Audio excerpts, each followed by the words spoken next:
did in secret to talk to my friends after school. I can't tell you how incredible it felt to have a secret connection to the outside world that my parents knew nothing about. They didn't care about me, they just cared about controlling me. I was their prisoner, not their child. Meanwhile, me and Marissa kept planning. We decided we would pack small bags and take a bus to the state over the night of my 18th. Marissa had turned 18 2 months before, and we had been planning it for a year. I had been doing surveys online and earning a tiny little bit of money, but Marissa had a part-time job and we had a plan to stay in hotels until we could afford to rent a room together. I had never had so much hope in my heart, but the night we were supposed to leave I woke up before my 3 a.m. alarm throwing up blood. It was horrifying.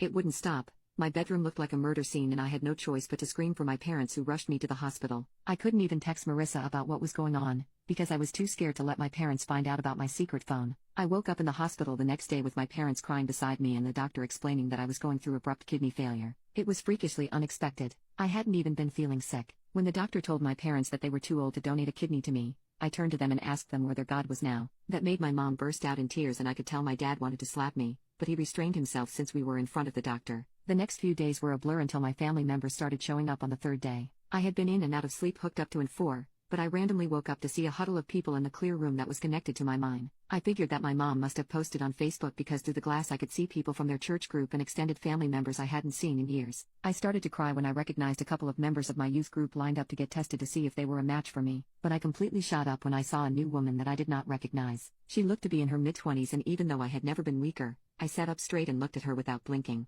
She looked exactly like me. She had these thick glasses on and a hat, but there was just something about her that stuck out to me. I guess she could feel me awake and looking at her, because when no one was noticing she quickly slipped into my room and my heart jumped. I knew it. I knew exactly who she must be. My sister, my long-lost sister, standing right here in my hospital room as I was dying. She had finally found me, but now I might die before we even got a chance to know each other. But I barely had a second to process this before she slipped a note in my hand, squeezed it, and left the room as quickly as possible. It's a good thing she did too, because my parents came in a second afterward and asked me who that was. I lied and told them she was a member of my youth group and they believed me. I guess they had too much on their mind with all the family members around to give my sister any notice. My sister had finally come to see me. I read the note the second I was alone again. It read, "You've been lied to. I'm your big sister, Clara, and unlike them I love you enough to give you the truth.